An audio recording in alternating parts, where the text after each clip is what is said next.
Hi friends, Grace here. Hope you're all doing well. Welcome to another video. This is going to be a life update, what my life is like in Switzerland, and also let you know how my journey is in terms of trying to find a home in the country. So this is series 4, presentation 4, video 4 of my journey in terms of trying to find a home in the country. Now, for those who have been following me on this journey, you will know that it was about last year sometime. I was really planning and I had my heart set on buying a property in England, in the UK, a property in the country, because I believe that was God's will. You know, we've all read the testimonies, we all know about country living, how important it is for character development, and we know the crisis is coming. So I was looking for properties, hunting like crazy, trying to buy it somewhere in the country. And every time I thought I found the right property, what would happen? It would all fall through. Nothing would work out. You know, I'll be in the process of trying to seal a deal, or we've negotiated a deal, and then I find that something horrendous is wrong with the property, or there's just so much work. It's just never worked out. So that was quite disheartening, and then all of a sudden I just found myself here in Switzerland. You know, lo and behold, unexpectedly, I just saw a job advert, applied for it, not really thinking I would get it, but I got it, and I thought, yeah, Switzerland, that seemed really interesting. So that's how I've just come to be in Switzerland so far.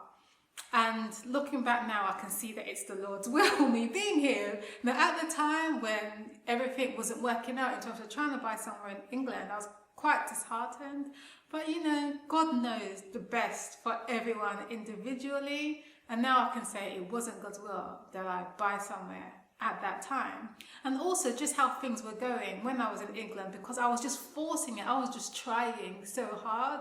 And it's not that you shouldn't try, but I was really pushing it. Whereas how things have occurred here in Switzerland, it's just been like plain sailing. It's just sort of, things have just fell into place naturally. So I really see how the Lord's hand has been here in terms of Him bringing me here to Switzerland, and I'll explain why in a moment.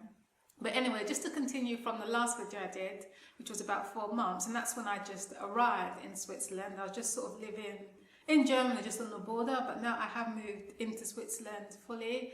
And one of the things I mentioned in the video, one of my concerns was being able to find people that I could fellowship with, because obviously the main language here is German, Swiss German. I don't speak Swiss German. When you go to church, I did go to different churches, it's in German or Swiss German, and yeah, you can get translations, but it's not the same as like listening to a sermon in your own language, because when people translate it can be quite difficult, so you can lose the essence. So I was going to different churches and so on, but you know, I didn't have a group that I felt comfortable with in terms of studying, that understood present truth and knew the times that we were in. So that was my worry at that time. So what I did is that I remember maybe a few weeks after that video or so, I called up my friend in England, because she came to Switzerland maybe about 5-6 years ago to a prophecy school. So I called her up one Sabbath morning saying to her, could you give me the details of the lady who organised a prophecy school here 4 or 5 months ago, because I really want people to fellowship. And she said that, you know, it was a while ago and that she will see if she can find her details, her email address in her own emails, but you know, it wasn't guaranteed. So I said, okay, thanks, could give that a try. And then interestingly enough, that afternoon someone called me. Now this person was living in Switzerland. I think he was doing some medical missionary, like cooking demos and stuff like that, and he found out that I was in Switzerland through my video, and he called me up that Sabbath afternoon and said, Grace, you've got to come here now. I didn't really know this person that well at that time. I mean, we've come to become good friends now, but at that time I didn't really know him. But he was like, you've got to come to this prophecy school, you know, I mean, you've got to come to this prayer meeting now, you know. And I was like, where is it, you know, is it, you know, how far is it, you know, are you in the countryside, you know? But he goes, no, you've got to come now. The person's home that I'm at is called blah blah blah. I said, really? Is that her name? Because I remember that when I was speaking to my friend that morning, she told me the lady's name, and it was the same name. So I said to him, did she used to organise prophecy schools in the past? He goes, yes. I was like, well, I'm coming right now. So I just got up, got ready, and I drove down there. It was about a year ago. This was, it was about an hour's drive. And when I went there, I was just so blessed, because there I saw people, young people, who were there studying the Bible, praying, and had a sincere desire for God. And I was just blown away, and I shared my testimony, with the lady saying, I was just talking about you, even though I didn't know you, asking my friends, to find the details, and lo and behold, I'm here, by this guy just, inviting me here, so it was quite an emotional experience, because I saw that my prayer had been answered, because that was my worry, in terms of finding people to fellowship. And I've just been so blessed with meeting these individuals. Like, they're just amazing individuals, like their characters, their personalities, all unique, funny, and it's been a real blessing, and it's helped me a lot in my personal experience, in the sense that they are they're individuals who like to really go out and share the gospel in terms of handing out books and so on. They're very on, meeting people, and I feel that was lacking in my experience, because I'll do YouTube videos, but when it comes to public evangelism, I tend to shy away from that, because, or giving out books outside, because, I don't like people to feel that I'm forcing myself on them. And you get a lot of rejection, in this world that we live in. Not many people, if you're trying to hand out a book to someone, a lot of people are like, no, like, as if leave me alone, stay away, or you fanatic, but within that experience, you can just meet that odd person that is just searching for Christ, and you give them a book, and you talk to them about Jesus, and they're so blessed, So, that's been an amazing experience for me. So I've done a bit of that. Also went to Rome, that was in the beginning, which was quite interesting. Again, just handing out great controversies, even to priests, and, doing some research into the Vatican and so on and so on. So that's been great for me. Just socializing a bit more, doing a bit of camping as well. So that's been the highlight. It's just meeting these individuals has been such a blessing, and seeing their zeal for God and just being on fire reminds me when I'd just been converted many years ago and so on, and seeing the joy in their experience. That has just been a blessing for me, and that's so important. Alongside that, I've settled sort of into my work here in Switzerland. The job that I'm doing. In the beginning, it was very, very challenging, because I was brought in to replace someone that had been there for 18 years, and this person I was replacing, it was tough, because he didn't want to leave, and and then he went off sick, so I was left, just learning a new system, like, or industry, finance industry, like just learning how things are done, that had just been a real challenge, in the midst of it, having to create difficult reports and so on. That was so challenging, but the Lord saw me through it, and now I've kind of settled into the role that's going well. My contract was initially just for 6 months. It was sort of like a trial period till September, and now they want to extend it till April next year, and then my manager wants to be a year-on-year contract, so he wants me there for 5 years. So I'm challenged in trying to figure out, does God want me here that long? I don't think so, to be honest. So what happened is that when they were about to renew my contract, I explained to them that I want to make sure that I get Sabbaths in there, that I don't work sunset Fridays to Saturday sunset, because there have been odd occasions where they've asked if I could work Saturdays, and I've said no, so I wanted to make sure that if they're going to renew my contract, that was my condition, that they don't ask me to work Sabbaths, because of my faith. Now, when I told them that, I wasn't sure if they would accept that, because they do need someone to work Sabbaths from time to time, but manager was like, no, that's fine, I will cover it, because he really wants me to stay. And I was like, oh, okay, cool. And there's some other conditions I'd asked for, so they're willing to accommodate me in that sense. So they want me here till April. So most likely I probably will stay to April. But here, one of my worries is that, 40 hours a week, like in that environment, like a secular, worldly environment, it does hinder your spirituality. I feel that, because, I just feel like it's like you're waking up early in the morning, struggling to have devotion, and you're going in, and sometimes you're working late, and then you're coming back home, So, I'm just asking the Lord for help regarding that. Now, for me, it wouldn't bother me to quit. I'm not worried about, I probably would have left ending of September if I could, but I kind of feel guilty because for them to find someone now for that role will be very difficult. Like the time frame and so on, and I just feel like I'm letting my supervisor down doing that. So that's why I probably will stay to the end of April, mainly for that, because I just don't want to let him down. He's been great since I moved here. He's been like a father figure. I mean, God is so good. Like, he's just showed me how to settle in, how things work here in Switzerland. It's just been great. So I just feel bad if I'm just to leave in September and then he starts trying to find someone, blah blah blah. So I might stay till April. Another thing as well is that I really want to get into medical missionary, like really give my heart to the Lord in service, because I feel that will help me more with character development. Ellen White says the greatest joy and happiness you find is in serving others, as strangely as it is. And here I am, I'm in this routine of work, but I'm not fulfilled. Yeah, it's great work, it's great pay, I'm not struggling so much in my job, if you get what I mean. Like, some people have it really hard, and I do enjoy what I do in terms of the industry that I do. It's not bad. I can't complain. I really do have it easy. There's sometimes the workload may be a lot at times, but I just feel that there's no way I can stay here for 5 years. Maybe maximum, like in this role for 5 years.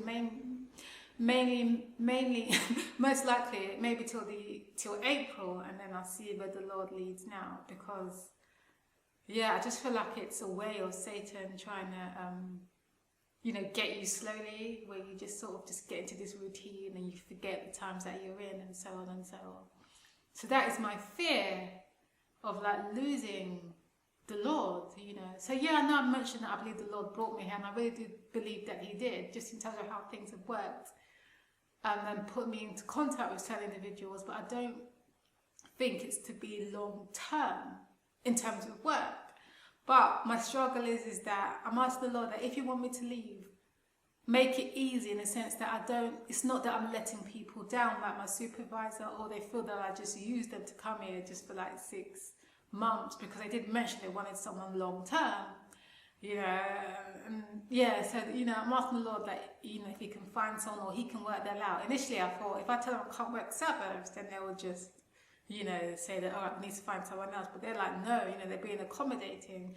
They're making plans to extend my contract so I'm there long term, and so on and so on. They're all just being great.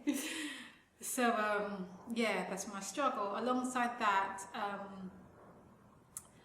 like my immediate team that I work with is great, like my manager and the people that I work with, but because we serve in other parts of the business, that can be real testing, because you're working with individuals like bankers who are just so like unappreciative.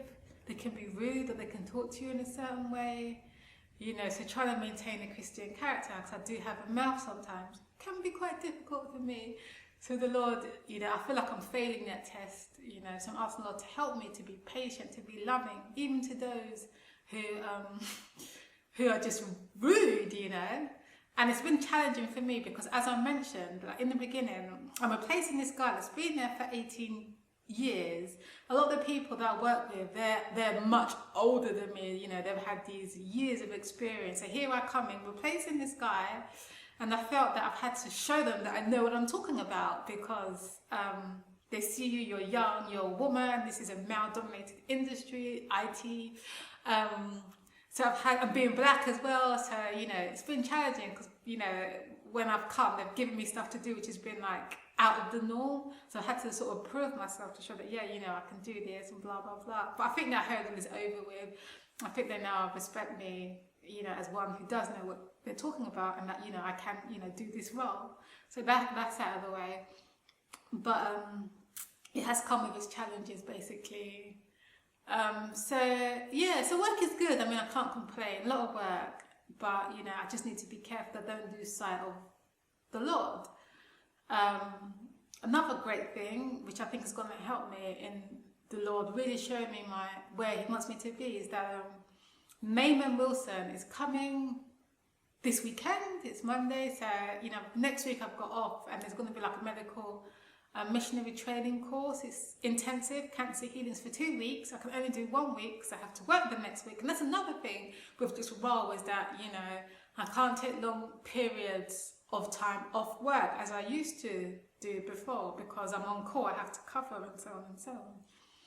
So I just feel a lot more tied down in this role. But anyway, I've got next week off, and we're going to be here in Switzerland in the mountains, and I'm so grateful for that experience. I'm praying that the Lord gives me revelation that if He wants me to just draw up everything, you know, and to pursue this area of full-time ministry, then, you know, He shows me, and that I do it and I commit to it. But if I'm going to go into like full-time ministry, I don't want to be like how many people do it. Like, a lot of people are like, they say they're in full-time ministry, but, you know, I just want to make a difference, you know, like make a real difference in terms of how I help people. Like someone like Barbara O'Neill, she's amazing. Mayman Wilson, I have so much respect for them. So I would like to be on that level, but I feel like, man, that's years and years and years of learning and experience. I don't have the practical experience. But, you know, with God, all things are possible. And it's not just sort of like being out in the forefront where people know you, but it's having that level of understanding in terms of how the human body works, how to heal people, and just go out to the remote lands, you know, people who are crying for help, just like Jesus did, and, you know, have the faith and the knowledge, you know, and experience to help them. I think that is what's really going to fulfill my soul, like really coming into contact with people. So I'm just praying that the Lord just helps me, you know, to do it. I believe it's His will. You know, we're all called to be medical missionaries, but I'm just praying that the Lord just, you know, because I have some fears regarding that, but I'm just praying that the Lord just makes it happen somehow. And when He's giving me signs to leave or do it, I'll do it. So that's where my mindset is at the moment. I want to be more in contact with individuals. And I have a friend here, he recently went to Cape Verde to do medical missionary for 2 weeks. And when he came back, you know, his whole viewpoint changed. Now he just realizes that this world that we're in, you know, the 9-to-5 job is just not life. And now he's just on fire. He wants to do medical missionary. He just wants to give his life to Jesus. He just had that experience. He has a heart for souls. And he's like found a new purpose. You know, just from doing that 2 weeks, you know, out there, you know. So I think that's what I need, you know. I don't want to be caught up in this bubble of work, 9 to 5, you know, going to work, coming home, then going to church on the Sabbaths, having Bible studies, maybe we'll do a bit of evangelism and so on, and then, you know, you're back to your routine. I just don't see that as fulfilling for me, you know. I really want it to be I really want to be in the battlefield, you know, just as Jesus was. But then I feel to myself that maybe I'm not ready, you know, because of, you need to be so in touch with Jesus, you know, you have to just be so in tune with the Holy Spirit. And I just feel like my faith is weak. I'll be honest with you, at times, you know, I feel that I do fail the Lord, even in the littlest things. So I'm like, am I ready for that? Because if you can't overcome the little things, how are you going to overcome the big things? You get what I mean? So that's where my headspace is at the moment, you know, just trying to find direction. Like, because Lord didn't just bring me here to just do this job 9 to 5 and in this experience.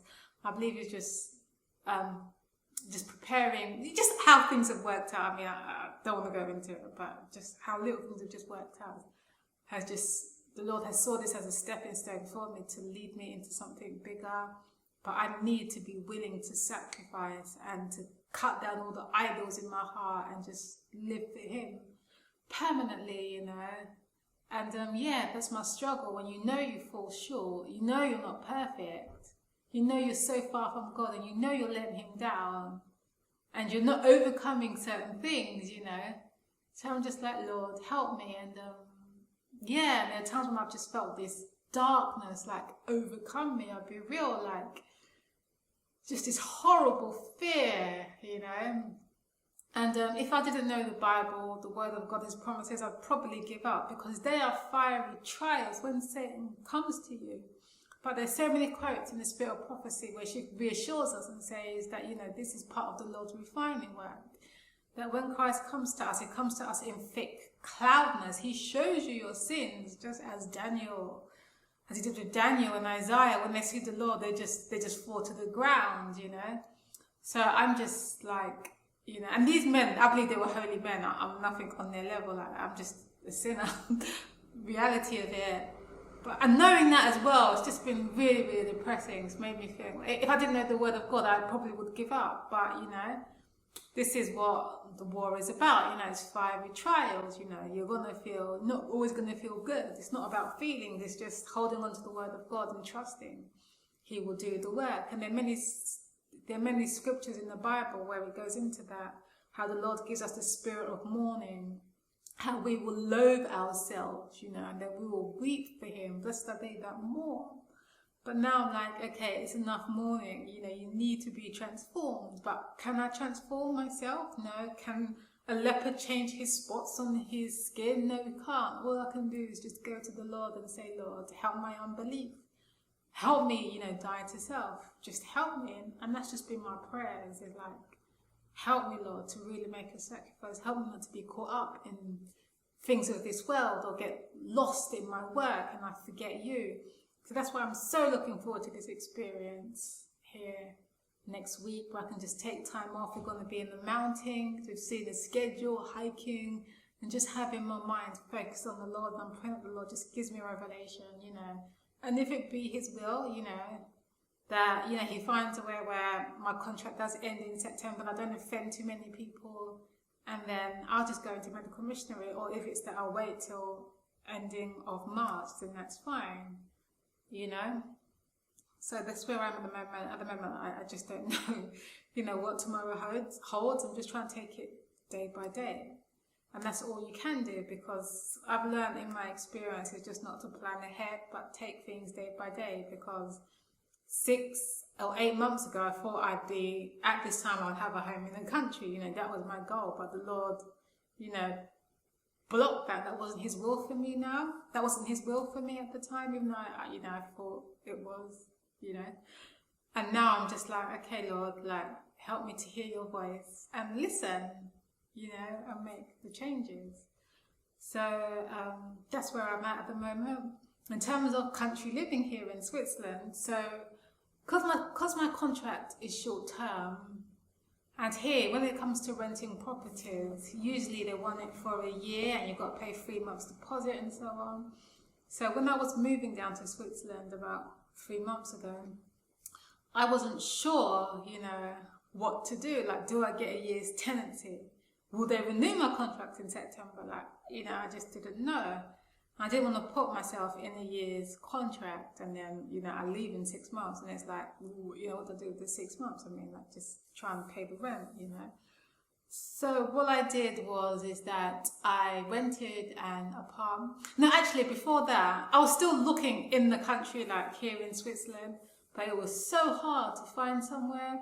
And here it's different, because in England, like, if you apply to move to rent a property, they just check your finances. As long as you can pay the rent, they're fine. There are times when I've applied to live in a property, like on the farm, in the country, and I've been rejected, like, not because of my finances, but because they've said, oh, we don't think you're fit for, you know, to live in our property. And it's not, you know, and automatically some of you may think, oh, maybe it's racism, you're black, blah, blah, blah. But it's not even that, because I never even saw them. I've just been on the internet saying, oh, you know, your property, you know, can I view it? It looks nice. And they'll come back and say, okay, what do you do? You know, what is your industry? So I write back saying, yeah, I'm working for this organisation. This is my salary. Thinking, oh, it's fine. I can pay my rent. I've got my bank statements. But they'll come back to me and say, oh, we don't think you're meant for this property, you know, you work in the finance industry, we don't think it's for you, we're looking for someone who can work in the farm, or, just that, I don't know what they were looking for, and that's just taking me by surprise. So, yeah, it was hard for me to find somewhere rural. And so what I did, I just rented an apartment. Like, this person who owns this apartment, they've gone to work in Chile for a while, I think till December or something.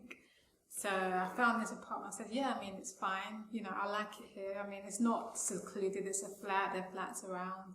But it's not bad. It's only short term. But ideally, this is my heart's desire. I just want a house in the forest, in the green space with nice views and blah, blah, blah.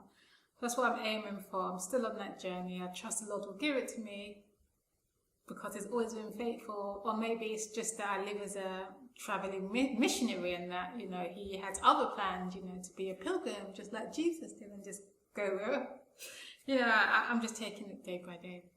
So that's how things are. Sorry, I hope I wasn't rambling too much, but that's just to give you an idea of how things are. Now, in terms of making Switzerland a permanent residence, one of the things I don't like about this country is that the property tax here is so high if you was to buy your home. So what happens usually is that individuals will take out like a 100-year mortgage, and they never really pay back the mortgage. It's really weird. But a lot of people don't really own their home because of property taxes. It's not like in the UK where you buy a property, you pay off your mortgage, and it's yours, that's it, it's your home. Here, it's just really weird how it all works. And I think this country is more Catholic orientated in the sense that, they really do take Sundays seriously. Like, all the shops close, not all the shops, but a lot of the clothes shops, and you can't really buy food, like the co-ops and all of that close unless you're at a petrol station or at a main station.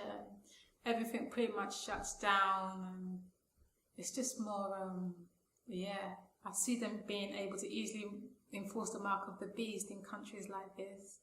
So stuff like that, I'm just like, But apart from that, the people here are just like more normal than England in the sense that I like the Swiss.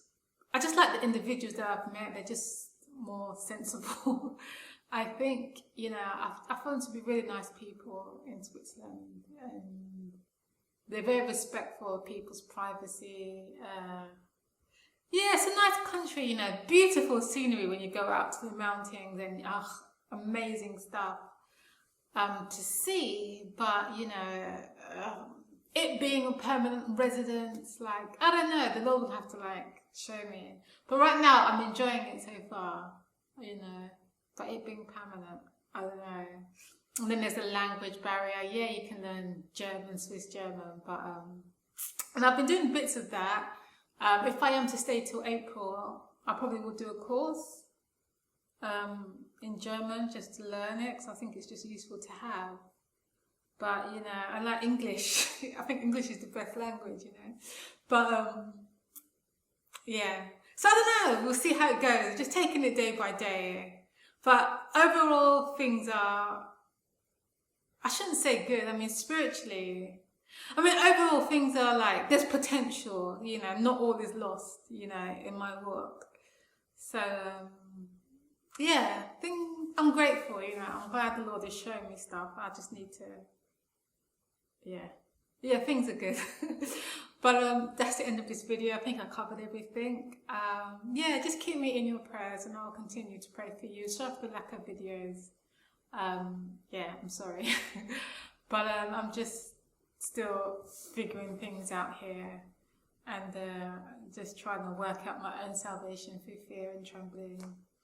So that's the end of this video. I hope you found it useful. God willing, you'll see me in the next video, whenever that will be. And I hope you enjoy the rest of the day. Take care and God bless.